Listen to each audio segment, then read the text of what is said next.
my friends. I wanted to read you a new book today, Cloudy with a Chance of Meatballs, written by Judi Barrett, drawn by Ron Barnett. Cloudy with a Chance of Meatballs. We were sitting around the big kitchen table. It was Saturday morning, pancake morning.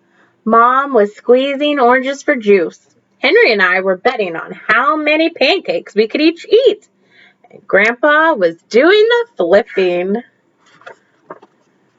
Seconds later, something flew through the air, headed towards the kitchen ceiling, and it landed right on Henry.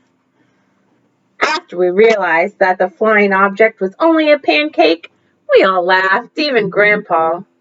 Breakfast continued quite uneventfully. All the other pancakes landed in the pan, and all of them were eaten, even the one that landed on Henry. That night, touched off by the pancake incident, Grandpa told us one of the best tall tale story times he's ever told.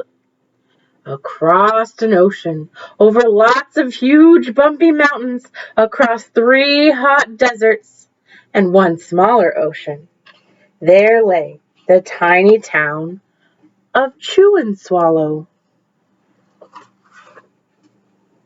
In most ways, it was very much like any other tiny town. It had a main street lined with stores, houses with trees and gardens around them, a schoolhouse, about 300 people, and some assorted cats and dogs. But there were no food stores in the town of Chew and Swallow. They didn't need any.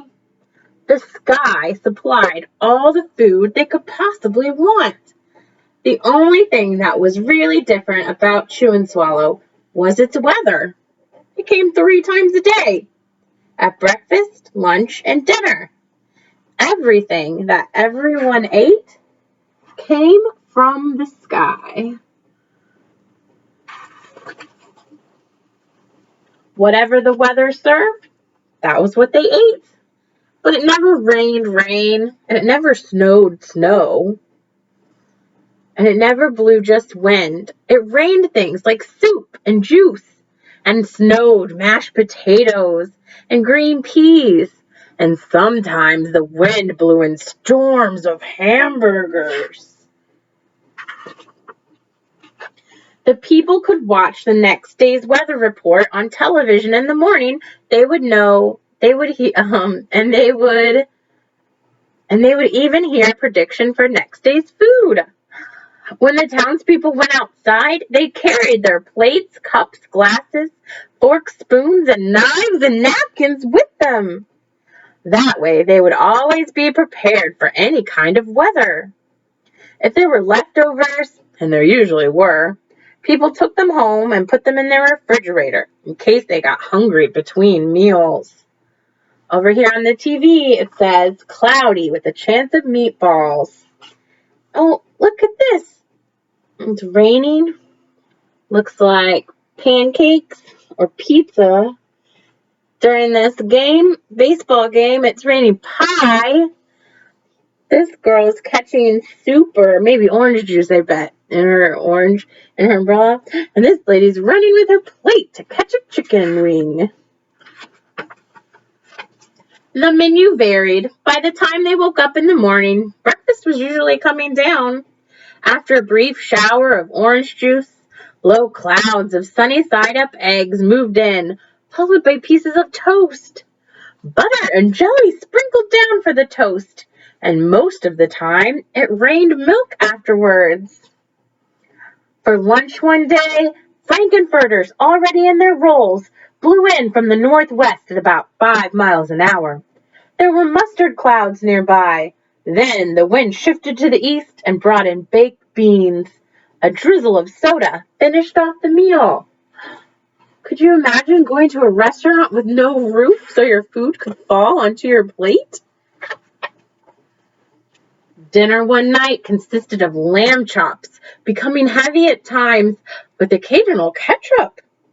Periods of peas and half-baked potatoes were followed by a gradual clearing with a wonderful jello setting in the west. The sanitation department of Chew and Swallow had a rather unusual job for a sanitation department. It had to remove the food that fell on the houses and the sidewalks and the lawns. The workers cleaned up after every meal and fed all the dogs and cats. Then they emptied some of it into the surrounding oceans for the fish and turtles and whales to eat. The rest of the food was put back into the earth so that the soil would be richer for people's gardens.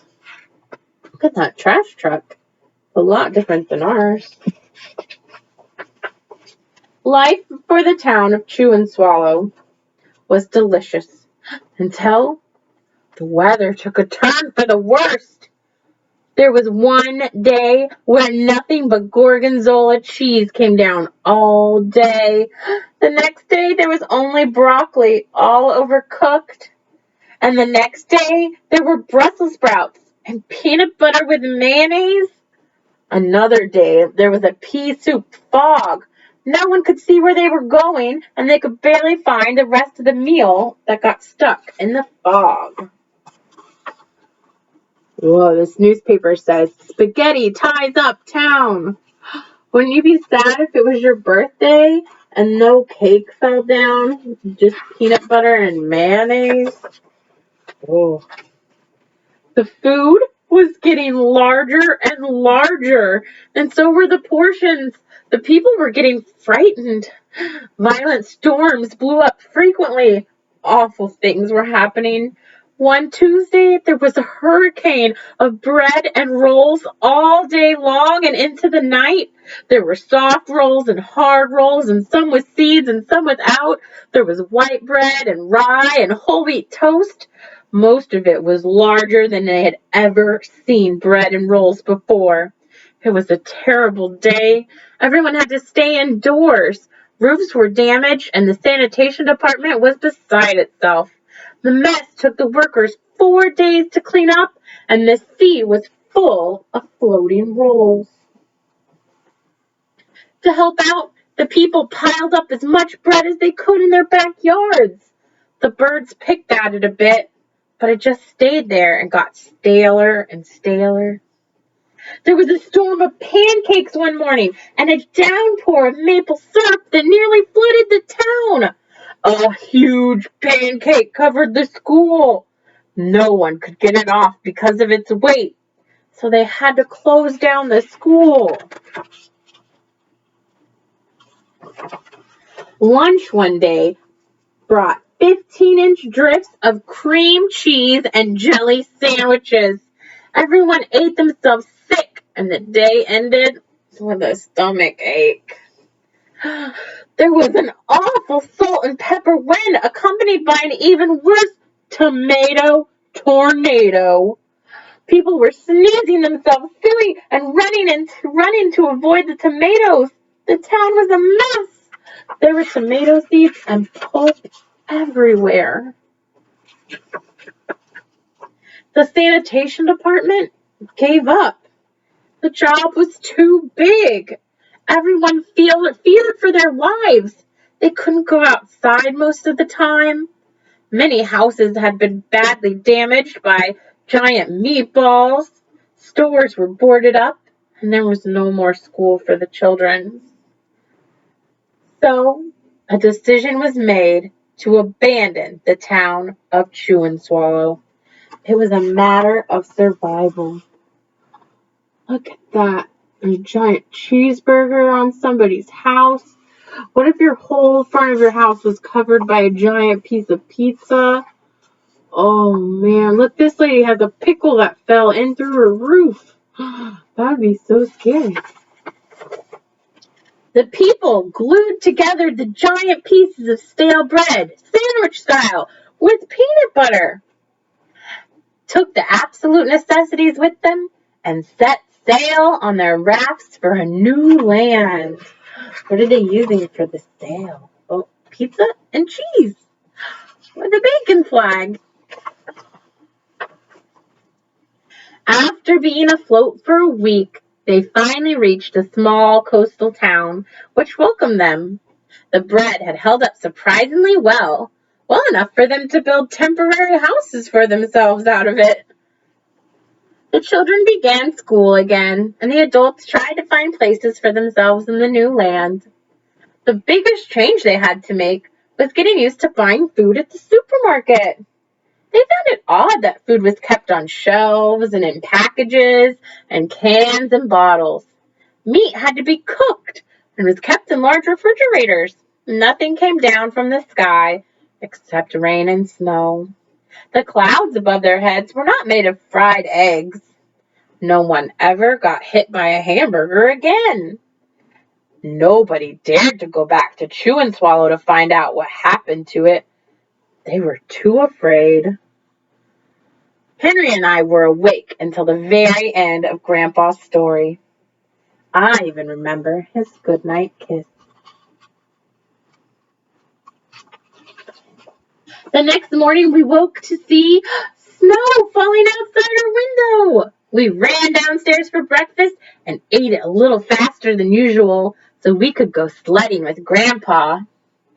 It's funny, but even as we were sliding down the hill, we thought we saw a giant pat of butter on top, and we could almost smell the mashed potatoes.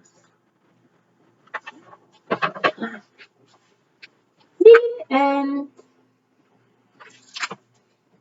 Bye, friends. I hope you liked our story today. I'll see you next time.